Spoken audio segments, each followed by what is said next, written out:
Coach, what did you like better, the start to the game or the start to the second half?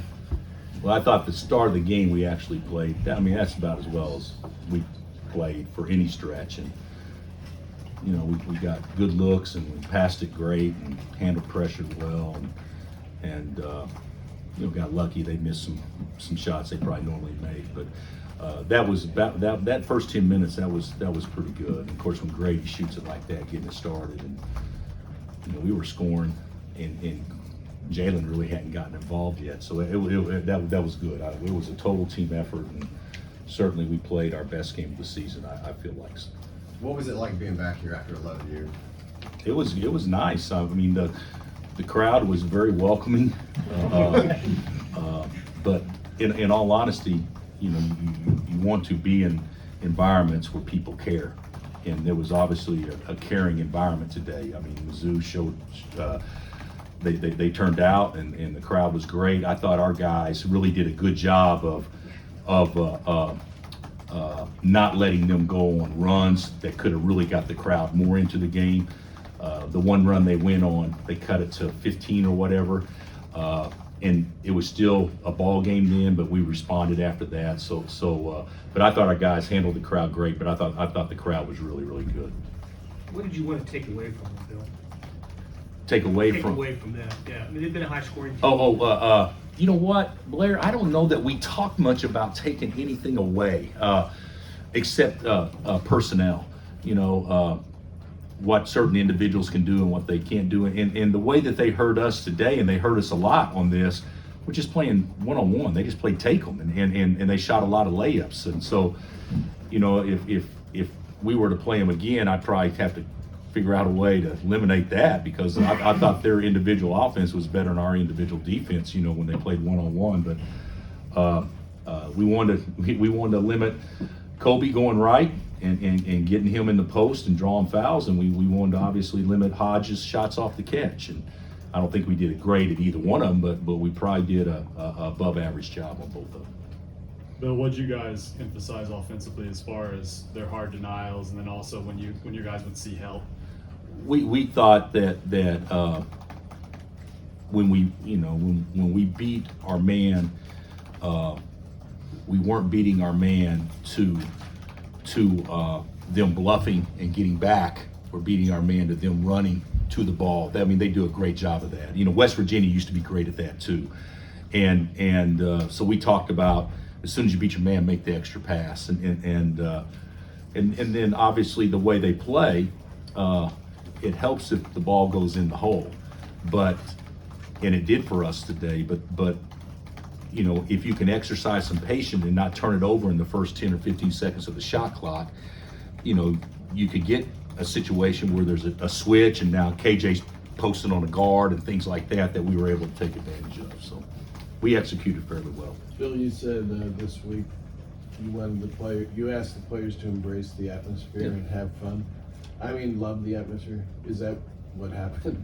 Well, I think, I mean, I don't know that they loved it, but I do think that they embraced, you know, what was that. I told them, you know, the whole deal is every, you know, segment of the game is going to be a learning experience for us to have a chance to get better, and we need to learn to win away from home. And in order to do that, you got to have a tight huddle. You got to put blinders on. You can't look left. You can't look right. You got to think next play and know it's a long game, and I thought, you know, we did a pretty good job with that. Bill, this is probably a little bit obvious, but an environment like this and the pressure that Mizzou likes to bring, just the calm demeanor that DeJuan has, how much does that just factor in the way you're able to execute what you wanted to do? You know, Juan scores, you know, everybody played pretty well. Now, don't get me wrong, but he takes 2 shots and he's great. You know, in a game like that, they didn't make DeJuan beat them because they guard everybody. You know, there'll be some people that try to make DeJuan beat them because they may back off or do some things, but Missouri guards everybody, that's what aggressive pressure teams do. But I thought his poise, he had 2 bad turnovers, and other than that, I thought his poise was tremendous. And his 2 turnovers just occurred when he got tired, but he's a damn good guard that doesn't get near the credit for being as good as what he is. Coach, Dennis Gates' first year, do you have any words for him? Any advice you maybe throw his way, playing in the SEC or playing against Kansas, playing in the Big 12? No, I think he's done a great. They're 9-0. He's done a great job.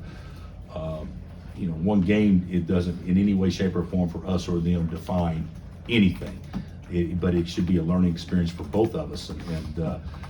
But I know his staff, and Dickie and I have known each other since I was 18 years old, and of course CY and Dennis were both with Leonard, and I was with Leonard, and so I know that they're going to do a great job, and they already have done a great job. But it'll be a good learning experience. Each game will be preparing them for the SEC because that's a monster league just like our league. Was KJ's day circumstance or something that he was more comfortable, played better? What'd you see from him? I think we told him before the game, this is a perfect game for you because they didn't have standing height and we don't have standing height, so he has an advantage. He's so athletic. You can throw it to him if he's being guarded by a guy his size, and that's what happened a few times. And he got his confidence going a little bit, and he's really good in that short roll setup. So and Juan did a good job of getting the hockey assist, the pass to KJ, which led to the next pass for a good shot. So yeah, KJ was really good today, and I was really happy to see it because his mother had been struggling health-wise a little bit, and so having her here behind the bench with Dad, that was great. How much is he progressing as a roller, and what do you think just that? I think he's a good passer. I think he's good. I think he's just not very tall. So you play Tennessee, and they're putting 6'10", 6'10" out there and everything. It's a little bit different, but he's gonna figure out a way how to impact the game. He's a lot like a young Draymond. There's a lot of similarities in the game. I'm not saying he is that, but I see a lot of similarities to what Draymond was when he was young. Time for one more. You already mentioned Grady a little bit, but to come out and do that, did that really steady the team? Yeah, I mean, this dude's we had guys playing in their first road game ever, and he comes out and acts like, he's playing at Sunrise or Collegiate, in Wichita. He was cool, and his ball didn't hit the rim the first 4 or 5 he shot, and so yeah, he was great. He was great. He played too many minutes, and that's why I think he didn't shoot as well late because his legs got probably tired. But he's a good freshman now. He's a good basketball player.